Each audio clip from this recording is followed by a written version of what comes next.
Bring two theories that seemingly no one has talked about, I'm going right into a topic that almost everybody has talked about. The UA traitor, and its potentially most likely suspect, Denki Kaminari. So, what could I offer to this age-old theory that so many people have talked about? Well, I want to provide an alternative way of thinking based on the evidence collected by not just myself, but Twitter users Papa Shirogane and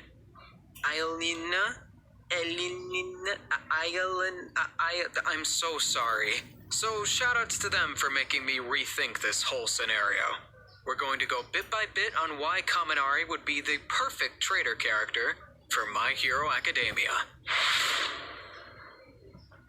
Now, looking at all the members of Class 1A, certain characters get more screen time and development than others. So I'm going to categorize them into a couple of groups. First are the main characters, the ones that we have seen the most growth and development from in regards to being a hero. We can rule out all of these characters right away, because while yes, anything is possible, these are pretty much the poster children of MHA. And making them suddenly evil would be more of an ass pull than a surprising twist. Especially Uraraka. I have no idea why some people think that. Like, the villains could barely afford sushi before the PLF was formed, and you think that they could fund her family for intel? On the opposite side of the scale, we have the minor characters. These guys simply don't have enough weight to their characters to warrant being a good candidate to be the traitor. Aoyama is kind of an exception to this since he's gotten more screen time recently, but I'm still gonna put him here. Let's think about it from a storytelling perspective. You're watching a murder mystery, and the true culprit ends up being a character you saw 2 minutes of at the beginning of the story who had, like, lines. You wouldn't care, because there is no investment in that character. The same applies to someone like Hagakure, as some people have said before. I like Hagakure. She's a cute character, but that's all she is. In the grand scheme of the audience, how many people do you think would actually care after over 300 chapters of mystery and discussion? It's the character who solely exists to be a lighthearted joke. Now, that leaves us with the side characters, the most likely suspects. So let's rule out some people.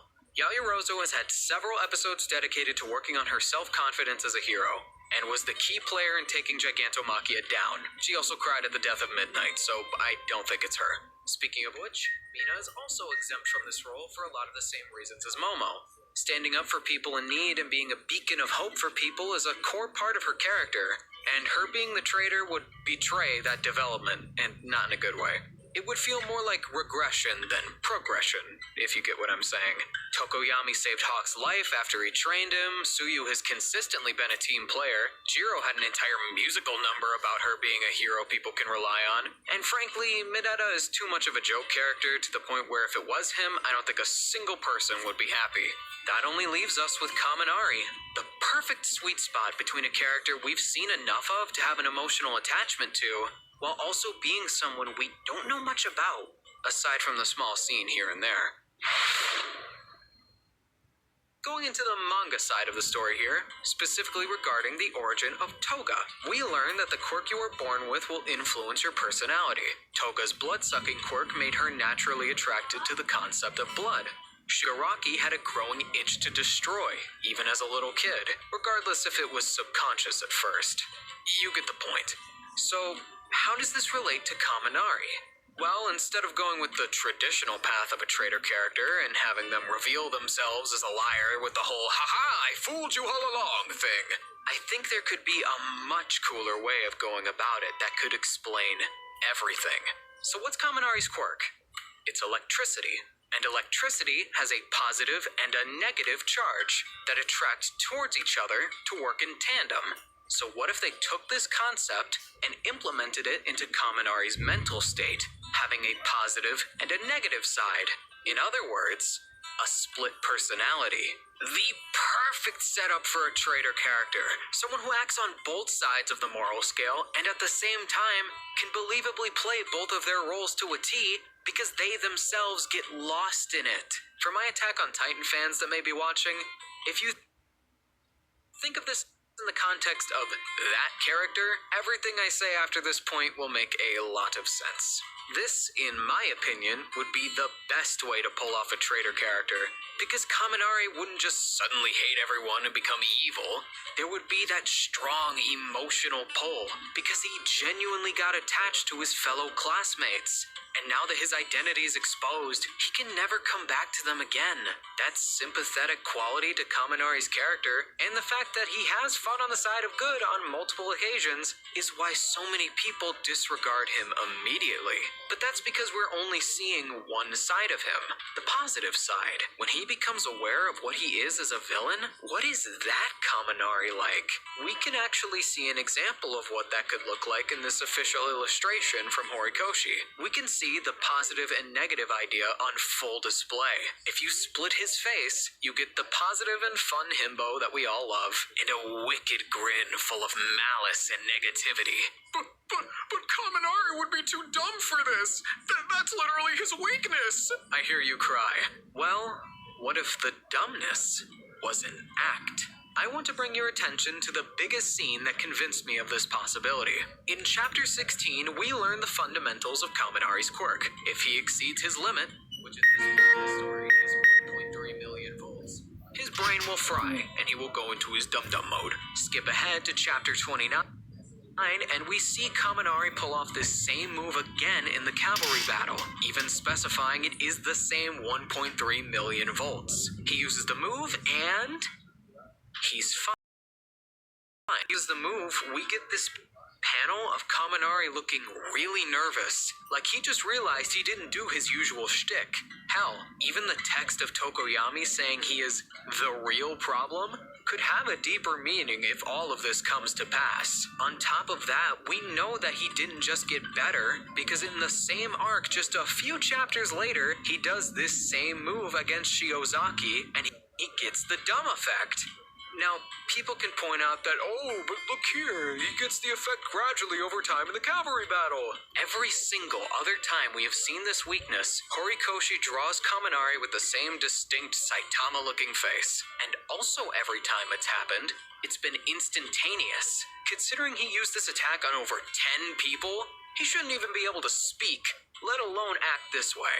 This, to me, looks like he's slipped up, and this would be the perfect time to do it as well, because in the context of the scene, nobody would be paying attention to Kaminari amidst the chaos, because everyone, including the audience, is focused on the battle itself, rather than anyone in particular. Considering this is so early on in the story, it would make sense that a hint towards the traitor would be placed in this time frame. The whole reason this traitor theory was started was due to two incidents in the manga related to the League of Villains. The first was the attack on the USJ, where Kirogiri and Shigaraki received intel that All Might and the students of Class 1A would be going to the USJ on that day. The reason that the heroes couldn't contact anyone was because someone was blocking communication with an electric quirk, and Momo and Jiro, who fought with Kaminari, by the way, assumed that it was the villain they were fighting with, because why would they assume their friend if there was someone right in front of them? In fact, looking at the conversation as a whole, Kaminari was super weird during the entire thing. I think this is his split personality on full display, but Jiro just chalked it up to him being an idiot. Let's review this scene in the idea that he's trying to deceive people. We start with him being scared of the villains and wondering, oh, what are they doing here? Playing it up to keep his cover. When Jiro asks him to take them out with his quirk, he hesitates. And he does give them a legitimate reason why he can't control his quirk. I don't think he's lying about that. But then he switches the conversation entirely and starts talking about how his receiver is jammed, which if we apply our context, is a total lie. But after Jiro forces him into the fight, which I'm sure he wasn't expecting, his attitude changes on a dime. Suddenly he's super confident in his ability and is telling them that he's got it covered, switching to his hero persona. He even goes back on his word and says that he's super strong and he had nothing to worry about. Normally, this scene could be played for goofs. Text of him switching between two roles, I think it recontextualizes everything. Another tiny thing that feels super weird to me is how Kaminari asks for a weapon under his breath. This isn't a fan translation either. This is the official Viz Media translation, and he wants a weapon fully knowing what his quirk can do? Seems odd to me. Now, could I be looking way too deep into this? Totally. But hey, That's what theories are about, right? Moving on, we have the second instance of the League receiving intel of a classified location. The Vanguard Action Squad's attack during the Forest training arc.